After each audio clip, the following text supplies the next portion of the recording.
آمن الرسول بما انزل الیہ من ربہ والمؤمنون. آمن الرسول، رسول ایمان لے آیا. اشارہ ہے محمد صلی اللہ علیہ وسلم کی طرف جن پر یہ کتاب نازل ہوئی. کس پر ایمان لایا؟ بما انزل الیہ، اس چیز پر جو اس کی طرف اتاری گئی. کیا اتارا گیا؟ قرآن اور حکمت.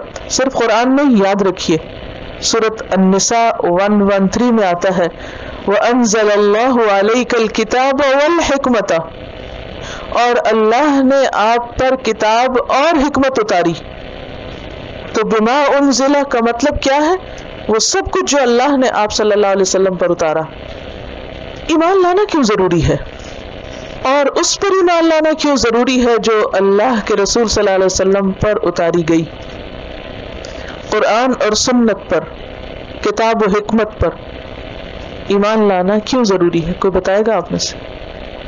کیا کنیکشن ہے اس کا پچھلی آیت سے؟ ایمان ہوتا کیا ہے؟ ایمان ہوتا ہے کسی چیز پر ایسا یقین کہ جس میں کوئی شک و شبہ کی گنجائش نہ ہو. یقین کامل، مکمل اعتماد، بھرپور اقرار، پوری قبولیت.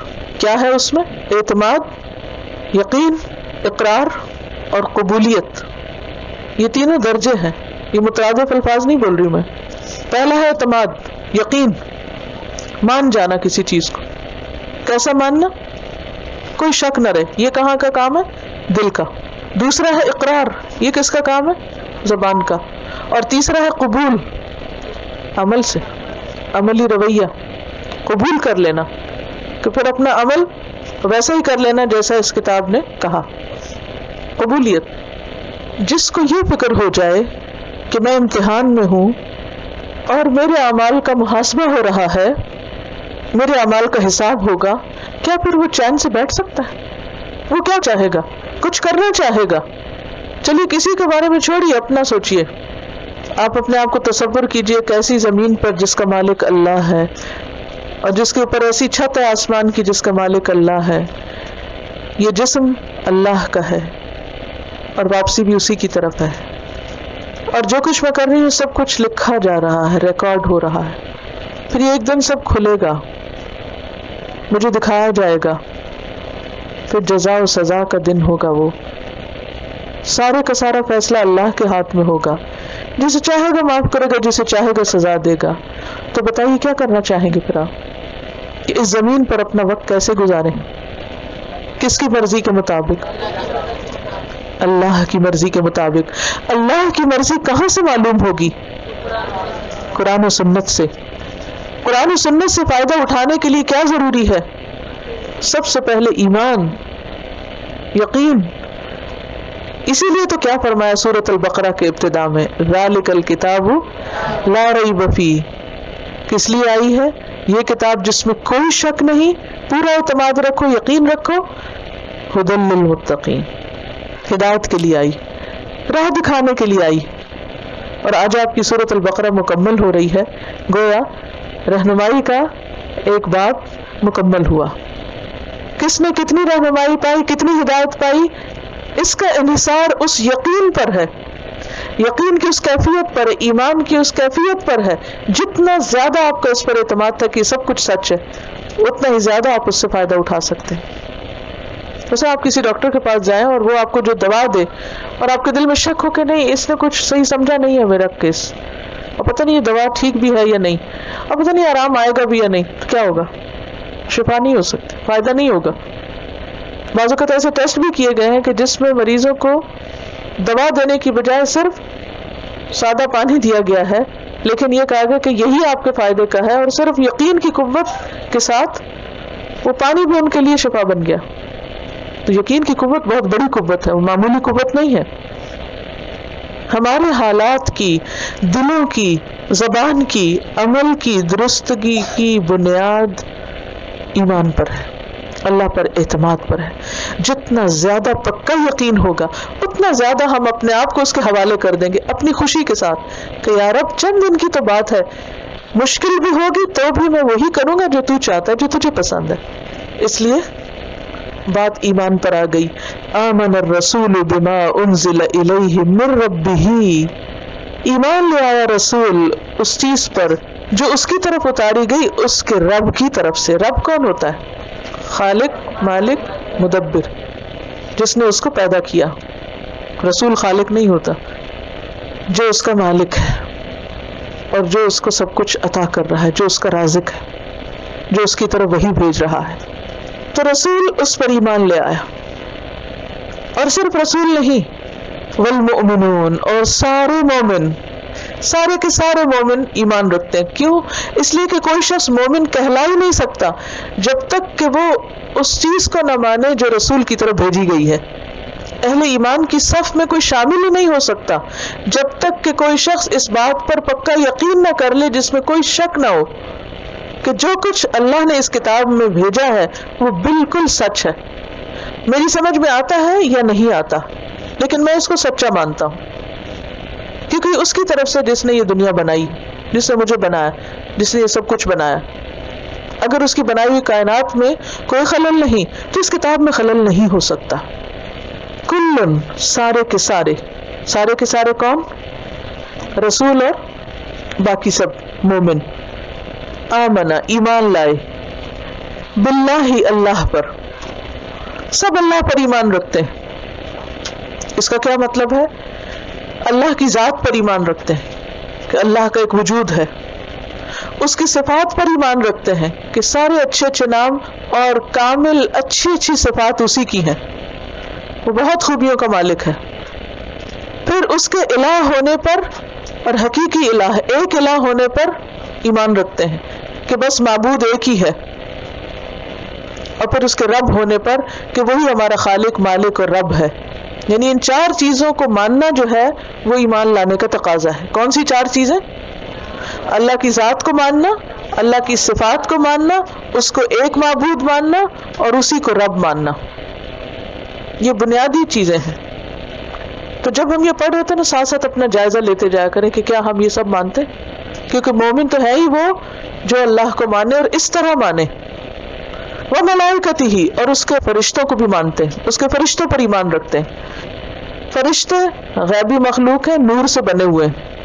صحیح تعداد ہم کو نہیں معلوم، سب کے نام بھی ہم کو نہیں پتا. صرف ہم ان کے بارے میں اتنا ہی جانتے ہیں جتنا اللہ نے اپنی کتاب میں یا محمد صلی اللہ علیہ وسلم نے اپنی حدیث میں بتا دیا. کچھ بڑے فرشتے ہیں، کچھ اور کاموں پر مقرر ہیں، ان کے نام بھی ہمیں بتائے گئے، بس اتنا ہم جانتے ہیں. لیکن ہم ان کو بھی مانتے ہیں جن کے بارے میں ہمیں پتا ہے، نام بتائے گئے، اور ان فرشتوں کو بھی مانتے ہیں جن کی تعداد ہم کو نہیں معلوم. کیوں؟ اس لیے کہ سورۃ البقرہ کے آغاز میں آپ نے پڑھا تھا الذین یؤمنون بالغیب. اس کتاب سے فائدہ وہ اٹھا سکتے ہیں جو غیب پر ایمان لاتے. تو فرشتوں پر ایمان، ایمان بالغیب کا حصہ ہے. اس کے بغیر ایمان مکمل نہیں ہوتا. وکتبہ، اور اس کی کتابوں کو بھی مانتے ہیں. کچھ کتابیں تو ہمیں معلوم ہیں، کون سی؟ تورات، زبور، انجیل، قرآن. اور کچھ کتابیں ایسی ہیں یا صحیفے ایسے ہیں کہ جن کے بارے میں ہم کچھ نہیں جانتے، ان کے نام بھی نہیں پتا، ان کا کانٹینٹ بھی نہیں پتا، کس پیغمبر پہ اتری یہ بھی نہیں پتا. لیکن ہم سب کتابوں کو مانتے، کتب ہی، اس کی کتابوں کو. اور کتابیں کیوں بھیجی اللہ نے؟ وقتاً فوقتاً لوگوں کی ہدایت کے لیے. تعلیمات ہیں، یہ اس کے احکامات ہیں. ورسولہ ہی، اور اس کے سارے رسولوں کو مانتے ہیں. کچھ رسول ایسے ہیں کہ جن کے نام ہمیں معلوم ہے، اور کچھ ایسے ہیں کہ جن کے نام ہمیں نہیں معلوم. قرآن پاک میں اللہ تعالیٰ فرماتے اور البتہ تحقیق آپ سے پہلے ہم نے بہت سے رسول بھیجے، ان میں سے کچھ ایسے ہیں جن کا ہم نے آپ پر ذکر کر دیا. قرآن پاک میں تقریباً 25 کے قریب نام آتے ہیں، کچھ نام پھر حدیث میں. وَمِنْهُمْ مَنْ لَمْ نَقْصُصْ عَلَيْكَ، اور ان میں سے کچھ ایسے ہیں جن کا ہم نے ذکر بھی نہیں کیا، یعنی ہمیں پتہ بھی نہیں، نام بھی نہیں معلوم. لیکن ہمارا کام کیا ہے کہ ہم سب ان پر ایمان رکھتے ہیں کہ وہ اللہ کے بھیجے ہوئے ہیں. رسولوں کا کیا کام ہوتا ہے؟ رسول کا لفظی معنی کیا ہے؟ پیغام لانے والے. ایسے مرد جن پر اللہ نے وحی اتاری، اپنی ہدایات اتاری، جو چاہا عطا کیا، اور ان کو یہ حکم بھی دیا کہ وہ آگے پہنچائیں، ان کو رسول کہا جاتا ہے. کون ہوتا ہے رسول؟ نمبر 1 مرد ہوتے ہیں، عورتیں نہیں ہوتی. نمبر 2 ان پر اللہ کی طرف سے وحی آتی.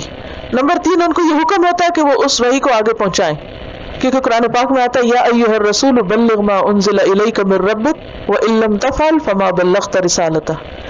اے رسول صلی اللہ علیہ وسلم پہنچا دیجئے جو آپ کی طرف آپ کے رب کی طرف سے اتارا گیا، اور اگر آپ نے ایسا نہ کیا تو آپ نے رسالت کا حق ادا نہیں کیا. تو رسالت کی ذمہ داری میں سے کیا ہے؟ پیغام کو آگے بھی پہنچانا. تو جتنے بھی رسول آئے انہوں نے آگے اپنی قوموں کو پیغام پہنچایا. ہم ان سب رسولوں پر ایمان رکھتے ہیں. لا نفرق بین احد من رسلہ، ہم اس کے رسولوں میں کسی قسم کی تفریق نہیں کرتے. ہم ان میں سے کسی کے درمیان فرق نہیں کرتے. کس بات میں فرق نہیں کرتے؟ ان کے درجات میں نہیں، ان پر ایمان لانے میں. یہ بات یاد رکھیے، اس میں اگر سوال ہو تو جواب صحیح لکھیے. یہ مت لکھیے کہ ان کے درجات میں فرق نہیں کرتے، کیونکہ درجات تو اللہ نے خود الگ الگ رکھے ہیں ان کے. قرآن پاک میں اللہ تعالیٰ فرماتے ہیں تلک الرسل فضلنا بعضهم علی بعض. 3 پارے کی پہلی آیت آپ پڑھ چکے ہیں. یہ رسول ہم نے ان میں سے بعض کو بعض پر فضیلت عطا کی ہے. منہم من کلم اللہ، بعض سے اللہ نے کلام کیا. ورفع بعضهم درجات، اور بعض کو درجوں میں بلندی عطا کی. تو یہ تو اللہ نے کی ہے. 5 اولو العزم ہے رسول میں سے، جن میں سے کون کون ہے؟ محمد صلی اللہ علیہ وسلم، ابراہیم علیہ السلام، موسیٰ علیہ السلام، نوح علیہ السلام اور عیسیٰ علیہ السلام. یہ ان کے درجے ہیں. اس طرح سب سے اعلیٰ افضل محمد رسول اللہ ہے صلی اللہ علیہ وسلم، اس کے بعد ابراہیم علیہ السلام and so on. لا نفرق بین احد من رسلہ، ہم اس کے رسولوں میں کسی قسم کی تفریق نہیں کرتے، یعنی سب رسولوں پر ایمان رکھتے ہیں. جن کو بھی اللہ نے رسول بنا کے بھیجا ان کو نہیں مانتے جو خود بخود رسول بن گئے، جنہوں نے خود ہی دعویٰ کر دیا. وقالو، اور وہ سب کہتے ہیں. کون کہتے؟ رسول اور مومن. سمعنا، ہم نے سن لیا. واطعنا، اور ہم نے اطاعت کی. تو مومن کون ہوتا ہے پھر؟ جو کہتا ہے سمعنا واطعنا، جو اطاعت کرتا ہے. اطاعت یعنی فرما برداری، اوبیڈینس، بات ماننا، یہ ایمان کا حصہ ہے. اسی لیے قرآن مجید میں ان الذین آمنوا وعملوا الصالحات آیا ہے. وہ لوگ جو ایمان لائے اور انہوں نے اچھے اچھے کام بھی کیے. تو یہ ایمان والوں کی شان ہے. سوچئے کہ ہم ایمان والے ہیں اور پھر بولیے سمعنا واطعنا. کیا سنا ہے اب تک آپ نے؟ پوری سورۃ البقرہ. اور سورۃ البقرہ ایسی سورت ہے کہ جس میں عقائد سے متعلق بھی آیات ہیں جیسے آیت الکرسی، اور اس کے علاوہ بھی اور آیات جیسے یہ آیت. عبادات سے متعلق، صلاۃ سے متعلق، زکوٰۃ سے متعلق، حج سے متعلق، رمضان سے متعلق احکامات موجود ہیں. پھر اسی طرح معاملات جیسے خاندانی زندگی کے معاملات جس میں طلاق، عدت، نکاح کے بارے میں پرافٹس کی سٹوریز بھی موجود ہیں. جو معاملات ہیں یعنی معاشی زندگی کے بارے میں، قرض اور سود وغیرہ کے بارے میں احکامات موجود ہیں. انفاق فی سبیل اللہ کے بارے میں. پھر معاشرے کے کمزور طبقات جیسے یتیموں کے حقوق، مسکینوں کے اور مسافروں کے اور خواتین کے حقوق، عائلی زندگی کی حفاظت، نکاح، طلاق، عدت، رضاعت، ان سب چیزوں کے بارے میں. پھر زندگی کی حفاظت، قصاص اور قتال وغیرہ کے احکامات ہیں. پھر امت وسط کی ذمہ داریاں بتائی گئیں کہ بحیثیت امت ہمارا کردار کیا ہونا چاہیے، اور امت وسط کہہ کر ہم کو اعتدال کی تعلیم دی گئی. نو ایکسٹریمزم، نہ افراط اور نہ تفریط. یہ سب کچھ ہم نے سورۃ البقرہ میں سنا. سورۃ البقرہ کو فسطاط القرآن بھی کہتے ہیں. فسطاط کہتے ہیں خیمے کو، کینوپی. فسطاط، فا سین طا الف طا. تو اب تک جو کچھ آپ نے سنا تو مومنوں کو کیا کہنا چاہیے؟ سمعنا واطعنا. جو ہم نے سنا اب ہم اطاعت کریں گے، ہم عمل بھی کریں گے انشاءاللہ. سمعنا واطعنا. لیکن پھر بھی کمی بیشی تو ہو جاتی ہے نا، جتنی بھی کوشش کر لیں، کیونکہ جو سنے ہی نہ وہ اطاعت کر سکتا ہے. اگر ہم نے سورۃ البقرہ پڑھی ہی نہ ہوتی کیا ہم کہہ سکتے تھے سمعنا؟ یہ کب کہہ سکتے ہیں؟ جب ہم سنیں. تو دین کی طرف آنے اور ایمان لانے کے بعد پہلا کام جو کرنے کا ہے وہ ہے علم حاصل کرنا، سیکھنا، جاننا. اور سیکھنے کے لیے استاد چاہیے، اور پھر غور سے سننے کی ضرورت ہے. جب آپ سنتے ہیں تو آپ کہہ سکتے ہیں سمعنا. اور اگر آپ نے سنا ہی نہیں اور آپ کہہ رہے ہیں سمعنا، کس بات پہ کہہ رہے سمعنا و اطعنا، اور ہم نے اطاعت کی. کیونکہ جو سن لے اور پھر سن کے جھٹک کے چلا جائے اور کہے کہ بس ٹھیک ہے جو سنا سن لیا بس کافی ہے، سننے آئے تو سن کے چلے گئے، یا ہم نے سنا ہوا ہے ہم تو پہلے سے بھی جانتے ہیں. نہیں، صرف سننا بھی کافی نہیں، سمعنا و اطعنا، یہ ہے مومنوں کی شان، سمعنا و اطعنا. لیکن اطاعت کی کوشش کے باوجود انسان سے بھول چوک ہو جاتی ہے، تو اللہ تعالیٰ نے اپنی رحمت کے ساتھ ہمیں خود ہی سکھا دیا کہ کیا کہو پھر، غفرانک، تیری بخشش. یہ اصل میں تھا نسألک غفرانک، اے اللہ ہم تجھ سے سوال کرتے ہیں تیری بخشش کا کہ تو ہمیں ڈھانپ لے، ہمارے عیب چھپا لے، ہماری کوتاہیوں سے درگزر فرما. غفرانک، یہ کیوں نہیں کہا اللہم اغفر لنا، ربنا اغفر لنا، کیوں کہا غفرانک؟ فعل کی بجائے جب مصدر کا استعمال ہوتا ہے تو معنی میں اور شدت آ جاتی ہے.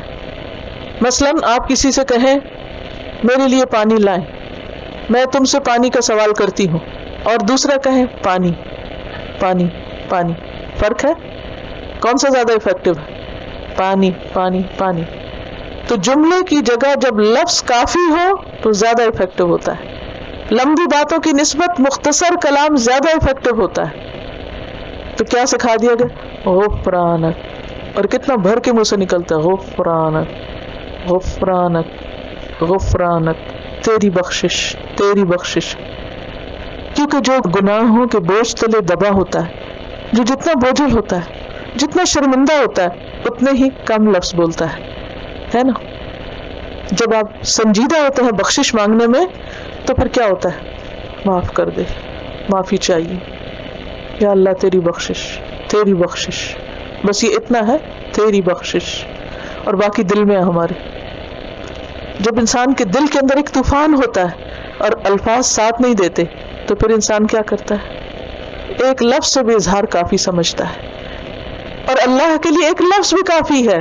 مانگنے والے تو بنو، سچے دل سے مانگنے والے بنو. غفرانک، تیری بخشش. اور ہر انسان کو بخشش کی ضرورت ہے. یہاں رسول بھی کہہ رہے ہیں اور ایمان والے بھی کہہ رہے ہیں. رسول اللہ صلی اللہ علیہ وسلم پر تو وہ صورت بھی اتری، اذا جاء نصر اللہ والفتح ورأیت الناس يدخلون فی دین اللہ افواجا فسبح بحمد ربک واستغفر.